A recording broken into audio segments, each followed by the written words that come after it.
Mirosni bo'lishni orqaga so'rashning hukmi. Savol. Assalomu alaykum ustoz.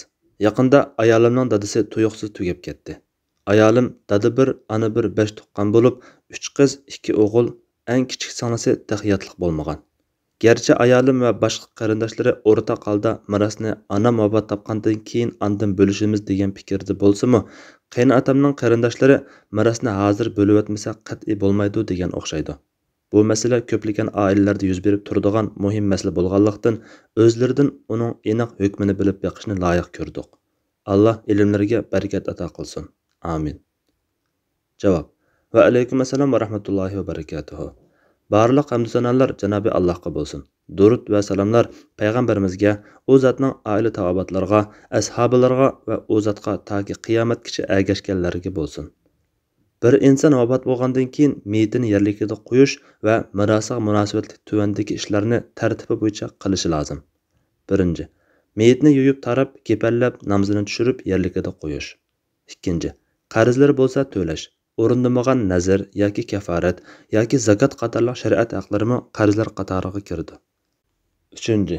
Qoldirgan mirosning 3dan 1dan oshmagan doirada vasiyatini o'rindash. 4. Mirosni mirosxo'rlarga taqsim qilib berish. Bu tartibga asosan meyitning ishlariga ega bo'lgan oila cho'nglari yoki miros ishlari topilangan kishi yoki mirosxo'rlarning cho'ngroqi oldi bilan meyitning oxiratlik ishlarini qilishga oldirishi, yuyib tarab kepanlab, namozini tushirib dafn qilgandan keyin meyitning qarzlari bo'lsa aniqlab to'liq ado qilishi. Shundaqla meyitning boshqalardan elishi bo'lsa, elib naq bar mol-mulk bilan jamlab, jami mirosning to'liq hisobini elish kerak. Bu jarayonda mirosning bir qismini yo'shirib qo'yish yoki tiqib qo'yishga qat'iy bo'lmaydi. Qarzlarni ado qilib, boshqalardagi qarzlarni yig'ib, mol-mulkining to'liq hisobini olib bo'lgandan keyin mirosini darhol shariat bo'yicha taqsim qilishga oldirishi kechiktirmasligi zarur. Shuni eskartib qo'yish kerakki, mol-mulklarning to'liq hisobini olishda naq puldan boshqa uy zamin, mol chorva va tovar qatorliq miros mol-mulkining qimmati burun setib olingan bahosi bo'yicha emas, miros taqsim qilish uchun tutish qilgan kunlardagi baho va bo'dash asosida bekitiladi. Bu arada mirosxo'rlarni yig'ib ularga boshqalarga to'lagan qarzlarni, boshqalardan yiqqan qarzlarni, naq qolgan mulklarning hisobini berib, bir qur tushuntirgandan keyin biror ulamoning mirosxo'rlarni bekitishi va shar'iy taqsimot ko'rsatmasi bo'yicha qilcha uyon-buyon qilmasdan mirosni bo'lib o'tishi kechiktirmasligi lozim. Ulamolarimizning birdek ta'kidlashicha, inson o'lgandan keyin mol-mulki mirosxo'rlarning mulkiga o'tib ketadi. Chunki o'lim bilan insonning mol-mulki qo'ldan chiqib ketadi. Bir hadisda payg'ambar sallallohu alayhi va sallam mundaq degan: Banda mol-mulkim deydi. Uning mol-mulkidan faqat 3 narsalar asqatadi. Ya'ni yeb ichib tugatgani, kiyib ko'nratgani va sadiqa berib oxiratga saqlab qo'ygani. Ulardan boshqasini kishilarga tashlab ketadi. Yana bir hadisda Rasululloh sallallohu alayhi va sallam: Haqiqat shuki, o'zining meli hayotida xayrlik sarf qilib oldin mangdirganidir. Varisining meli bo'lsa orqada qoldirib ketganidir degan. Yana bir hadisda aniq qilib, kimki o'lib mol dunyo qoldirsa, u varislarining bo'ladi degan. Ahvol shunday ekan, qoldirilgan miros cho'ng kichik, qiz o'g'il barliq mirosxo'rlarning o'rtaq mulki bo'lg'achqa, mirosda har bir mirosxo'rning bir kishilik nasibasi va haqqi bo'ladi.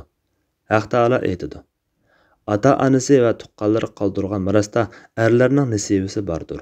Ata-onasi va tuqqanlari qoldirgan mirosda mayli oz bo'lsin yoki ko'p bo'lsin, ayollarning nasibasi bordir. Har odam belgilangan nasibasini oladi. Nisa surasi 6-7 oyat. Mirosxo'r bo'lsin yoki sirtdan biri bo'lsin, hech kimning bir mirosxo'rning shariat bekitgan haqqini vaqtida qo'lga elishini orqaga so'rishi yoki buningga to'salg'u bo'lishi yoki biror mirosxo'rni haqqidan mahrum qilishi yoki boshqa mirosxo'rlarning ruxsatisiz mirosni o'zida bartaraf qilib o'tishi to'g'ri bo'lmaydi. Bu ish, ya'ni mirosni taqsim qilishni to'sish yoki kechiktirish haromdir. Chunki meyit o'lgandan keyin har bir mirosxo'rning o'zining nasibasida tasarruf qilish haqqi bo'ladi. Birisining uninga aralashish haqqi bo'lmaydi. Mirosxo'rni o'z haqqidan foydalanishini to'sish yoki kechiktirish boshqalarning haqqiga qilingan tajovuz bo'lganlikdan bu cho'ng gunohlardan sanaladigan zulm doirasiga kirdi. Rasululloh sallallohu alayhi va sallam zulm qiyomat kuni qatma-qat zulmatdir degan. Mirasxo'rning haqqini uning ruxsatisiz boshqalar bir muddat ishlatib olsa, bu boshqalarning haqqini nohaq yeb olish doirasiga kiradi. Alloh taolo bir-biringlarning mollarini o'zaro nohaq yo'l bilan yeb olmanglar. Faqatla sizlar o'zaro rozi bo'lib qilishgan tijorat buning sirtida. Nisa surasi 29-oyat. İslam şəriəti miras əhkamlarını təfsili və adillik bilan bekitishga alohida ahamiyat bildirgan bo'lib, buningda olamlarning Parvardigorining adolati, hikmati tajalli etgan. Natijada shariatdagi miras qonuni odilligi va puxtaligida mukammal bo'lib, Alloh taolo Qur'on Karimda bu ahkamlarni o'zi bevosita tafsili bekitgan. Miras oyatlariga nazar salayli. Allah sizlarga bolalaringlarga tegadigan miras haqida tavsiya qiladi-ki, bir o'g'il bolaga ikki qiz bolaning o'lishi tegadi. Agar farzandlar 2 dan ko'p qiz bola bo'lsa, ularga otasi qoldirgan mirasning 3 dan 2si tegadi. Agar yolg'iz bir qizli bo'lsa, uningga yarmi tegadi. Agar meyitning bolalari bo'lsa, ota-onasining har biriga qoldirgan mirasning 6 dan 1 tegadi. Agar uning bolalari bo'lmay, mirasni faqat ota-onasilar oladigan bo'lsa, onasiga 3 dan 1 tegadi. Agar meyitning qarindoshlari bo'lsa, onasiga 6 dan 1 tegadi. Bu taqsimot meyit vasiyat qilgan vasiyat bilan qarz ado qilinib bo'lgandan keyin bo'ladi. Ota-onalar va farzandinglardan qaysisining manfaat jihatdan sizlarga eng yaqin ekanligini bilmaysizlar. Bular Alloh tarafidan farz qilib bekitilgan hukmdir. Alloh haqiqatan hammani bilguchi, hikmat bilan ish qilg'uchidir. Agar ayollaringlarning bolalari bo'lmasa, ular qoldirgan mirasning yarmi sizlarga tegadi. Agar ularning bolalari bo'lsa, ular qoldirgan mirasning 4 dan 1 sizlarga tegadi. Bu taqsimot ular vasiyat qilgan vasiyat bilan qarz ado qilinib bo'lgandan keyin bo'ladi. Agar sizlarning bolalaringlar bo'lmasa, ayollaringlarga sizlar qoldirgan mirasning 4 dan 1 tegadi. Agar sizlarning bolalaringlar bo'lsa, ayollaringlarga sizlar qoldirgan mirasdan 8 dan 1 tegadi. Bu taqsimot sizlar qilgan vasiyat bilan qarz ado qilinib bo'lgandan keyin bo'ladi. Agar bir er kishi yoki bir ayol kishi ya otasi ya farzandi yo'q bo'lgan ahvolda mirosi taqsim qilinadigan bo'lib, uning faqat ona bir qarindoshi yoki ona bir hamshirisi bo'lsa, har biriga 6 dan 1 tegadi. Agar ular buningdan ko'p bo'lsa, ular 3 dan 1 da sherik bo'ladi. Bu taqsimot qilingan vasiyat bilan qarz ado qilinib bo'lgandan keyin mirosxo'rlarga ziyon urmagan holatda bo'ladi. Alloh sizlarga ana shunday tavsiya qiladi. Alloh hammani bilguchidir, jazolashga oldirib ketmaydigan zotdir. Nisa surasi 11-12-oyat. Bu oyatlarda Janobi Allohning tavsiya qiladi degani farz qilib buyurish bilan qolmay, alohida jigilab topalaydi deganligini ko'rsatadi. Janobi Alloh buni yana bular Alloh tarafidan farz qilib bekitilgan hukmdir deb farzligini qayta ta'kidlagan va yana Alloh sizlarga ana shunday tavsiya qiladi deb qayta jikilagan. Bu oyatlardan keyingi oyatda bo'lsa, miras oyatlarda farz qilingan bu ahkamlarning Alloh belgilagan chek-chegara ekanligi, uningda Allohga itoat qilganlarning jannatga kirdiganligi, bu chekdan eshib tajovuz qilib Allohga osilik qilganlarning do'zaxda mangu qoladiganligi va xorlig'uchi azobga duchor bo'lganligi maxsus tilga ilingan. Va bu orqali miras ishlarida Allohning farzini ijro qilmaganlarni qattiq ogohlantirgan. Buningdan miras ishining intayin xatarli ekanligini, ehtiyot bilan ish tutish kerakligini va bu ishda zulm qilmaslik kerakligini ko'rib olg'ili bo'ladi. Oyatda yana mirosxo'rlarga ziyon urmagan holatda bo'ladi deyish orqali ziyon urishni cheklagan. Oyatda yana sizlar bilmaysizlar, Alloh haqiqatan hammani bilguchi, hikmat bilan ish qilg'uchidir degandan keyin yana Alloh hammani bilguchidir deyish orqali bu taqsimotning ilohiy ilm va hikmat bo'yicha bekitilganligini, buningdan boshqacha qilish jaholat va nodonlik ekanligini ko'rsatgan. Nisa surasidagi miras oyatida bo'lsa, Alloh taolo onasi va bolasi yo'q meyitning mirosi to'g'riliq fatvo bergandan keyin adashmasliginglar uchun Alloh sizlarga bayon qilib berdi. Alloh hamma narsani bilguchidir. Nisa surasi 176-oyat deydi. Demak, miras taqsimotida insonning ra'yi yoki xohishiga o'rin yo'q. Mirosxo'rlarning mirasni keyinchi bo'lishimiz degani ularning xohishidir. Bu Allohning shariati, ilmi, hikmati va taqsimotiga xilofdir. Yana kelib, ana boshqa mirosxo'rlardan burun vafot topadi deb muayyanlashtirishdek hukm chiqishi mumkin. Halbuki hech kim qachon qayerda vafot bo'lishini bilmaydi. Faqat Alloh biladi. Ba'zida yeshi kichik sog'lomlar tugab ketib, yashanganlar sog' emaslar hayot qilishi mumkin. Mirosni necha oy, necha yil kechiktirgan ahvolda boshqa mirosxo'rlar anidan burun tugab ketib, miros ishi murakkab bo'lib ketishi, oxirida birisining haqqi yana biriga o'tib ketishi, texi ba'zida yetim yesirlarning haqqi zoya bo'lib ketishi turg'anli gap. Odatda vaqt uzrab ketsa, ba'zi mirosxo'rlar bir qism mulklarni egilib olib, o'zining qilib olishi, ba'zi mulklar unutilib ketishi, isrof qilinib, zoya bo'lib ketishi ko'p uchraydi. Mirosdan foydalanolmagan mirosxo'rlar yoki ularning farzandlari miros haqlari turib, zakot va yordamga muhtoj bo'lib ketadi. O'z haqqidan uzun muddat foydalanolmagan yoki kechikishdan haqqi kemiyib ketgan mirosxo'rlar yaqin tuqqanlar bilan o'zaro adovatlashadi, jidal majro qilishadi.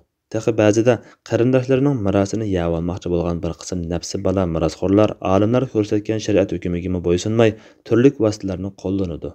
O'zini va musulmon tuqqanlarini kofirlarning sud mahkamalariga arz qilishga, davolashib, satlashishga majbur qiladi. İnsan nafsi mal dunyoga amroq bo'lg'achqa, Alloh taolo sizlar mirosni boshqalarniki bilan qetib yeb olasizlar. Mol-mulkni butun vujudinglar bilan so'ysizlar. Fajr surasi 19-20 oyat. Buningdan mirosni vaqtida taqsim qilmay, yetim yesir ojizlarning tuqqanlarining haqqini yutib ketishga elib boradigan ishlarni qilishning qiz va sabiy bolalarni mirosdan mahrum qilishdek jahiliyat davri odatlariga qaytishidan boshqa ish emasligini ko'rib olg'ili bo'ladi. Shariatning hukmiga bo'ysunib, vaqtida ijro qilishga oldirmasdan, uning eng ahamiyat bergan ahkomlariga so'ralmalik qilish, bajo keltirishga to'sqinlik qilishlar bo'lsa, Allohning eng yaxshi hukm qilguvchi ekanligiga rozi bo'lmaslikning ifodasi bo'lib, bu xil qilmishlar kofir qavmlarga xos xohishlar jumlasidandir. Haq taolo aytadi: ular jahiliyat davrining hukmini xolamdi. Chin ishonadigan qavm nazarida hukmda Allohdanmi adil kim bor? Maid surasi 50-oyat. Allohning bu adolatida mirosxo'rlar o'rtasida o'ch adovat paydo bo'lish o'rniga rozimanlik, ko'ngil yaqinlik va mehr-muhabbat, sil-rahimning davomlashishi ko'zda tutilgan. Yig'ib aytganda, mirosni shariat bo'yicha ayirmaslik yoki vaqtida kechiktirib o'tish natijasida tuvandagidek yomon ahvollar kelib chiqadi. 1. Mirosxo'rlarning o'z haqlaridan vaqtida foydalanolmasligi. 2. Urug' tuqqanlar ara o'ch adovatlashishi, bir-birini tashlashishi. 3. Yetim yesir ojiz mirosxo'rlarning haqqining boshqa mirosxo'rlar yoki yatlar tarafidan bo'lang-talonga uchrashi. 4. Mirosxo'rlarning orasidagi o'lim yetim ishlari tufayli mirosni ayirishning murakkablashishi, bo'libmi uzun muddat yoki bir avlod kechiktirilgan ahvolda mirosning asli egisini ayirishmi qiyinga to'xtaydi. 5. Ba'zi mirosxo'rlarning mirosni talab qilg'usi bor turib, hayo qilib talab qilolmasligi. 6. Mirosni kechiktirishdan foydalanadiganlarning ba'zi hujjatlarni yo'shirishi, o'zgartib saxtalashtirishi. 7. Ba'zi farzandlar bo'libmi cho'ng o'g'il yoki oila tijoratini aylantirayotgan o'g'il otamning mol-mulkini billa tepishib bergandim degan bahona bilan mirosni egilib olishi. 8. Har bir mirosxo'rning tegishli nasibasi miyitdan mirosxo'rga yo'talgan bo'lg'achqa, o'limdan 1 yil o'tib nasibasi yolg'iz yoki qo'lida boshqa iqtisodga qo'shganda zakot berish o'lchamiga yetgan ahvolda mirosxo'rga u mol-mulkining zakotini ayirish vojib bo'ladi. Miros taqsimotini kechiktirgan ahvolda bu zakot ado qilinmay gadinida qoladi. Chunki har biri men taxi mirosimni qo'limga olmadim deydi.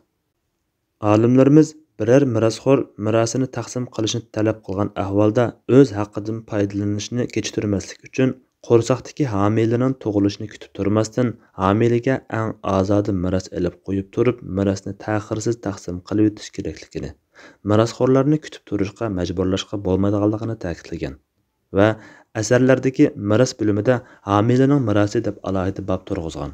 Buningdan olimlarimizning homilaning tug'ilishini kutishdek, kechiktirishga biror sabab bor turuqliq mirosni taqsim qilishni orqaga surib o'tishni to'g'ri topmaganligini ko'rib olamiz.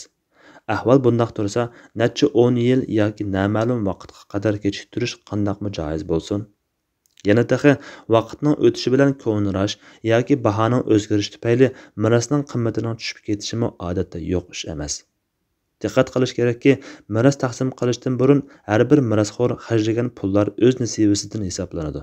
Lekin mirosxo'rlar buni bilmay o'pcha xomaddan ko'proq xarjlashga, hatto buzib chechishga tirishadi. Natijada boshqa mirosxo'rlarning haqqini bilib bilmay yeb ketadi. Buning uchun miras ishiga mas'ul bo'lgan cho'ng o'g'il yoki mo'ysipit mirasni darhol bo'lib, har bir mirasxo'rning haqqini qo'lga topshirishi kerak. Unda qilmagan taqdirda mirasxo'r mayli qiz bo'lsin yoki nisivisi az mirasxo'r bo'lsin, mirasini qo'lga elishini talab qilishi uning tabiiy haq-huquqidir. Topshirib olgandan keyin xolisa boshqa mirasxo'rga berversa o'zining ixtiyori. Bu yerda shuni ta'kidlab o'tish kerakki, mirasni taqsim qilmagan muddatcha mirasdan ba'zi mirasxo'rlarning to'y-to'kin, mehmondorchilik, davolanish, o'qish va uy yasash degandek chiqimlarga sarf qilishi to'g'ri bo'lmaydi. Bo'libmi, mirasxo'rlar ichida narisada bolalar bo'lgan ahvolda texmi shundaq. Ammo cho'nglar o'z yenidan chiqarib ziyofat o'tkazsa, uy yassa yoki meyitga sadiqa qilsa mayli, u o'zining ixtiyori. Analarning ba'zi farzandlarni o'ylash yoki ba'zilarning o'qishini bitirib olishini bahona qilib, mirasni vaqtida ayirishga to'sqinlik qilishi zulm va gunohdir. Qaraydigan bo'lsak, musulmonlar hozir mirasni Allohning amri bo'yicha bo'lmay yoki bo'lishni orqaga so'zib, Alloh buzmaslikni chekilgan chek-chegaraga tajovuz qilish orqali Allohga osiylik qilmoqda. Miras oyatlariga amal qilmay tashlab qo'ymoqda. Buningga qarata da'vatchi olim ulamolar kishilarni bu vaqtda ogohlantirishi, ba'zi bir odatlardan qolgan xato tushunishlarni tuzitishi, miras ilmiga munosabatli ahkamlarni keng tashviq qilishi lozim. Xulosalaydigan bo'lsak, 1. Mirasni kechiktirmasdan taqsim qilib o'tishga aldirash zarur. 2. Taqsim qilishni o'zirsiz orqaga surgan ishlar yuz berib qolgan ahvolda darhol tövbe istig'for aytib, kechiktirmasdan haqni o'z egasiga topshirishi lozim. Allah eng to'g'risini bilguchidir. Fatvoda Dr. Abdulaziz rahmatulloh. Fatvolar majmuasi 2-tom 63 nomerlik fatvo.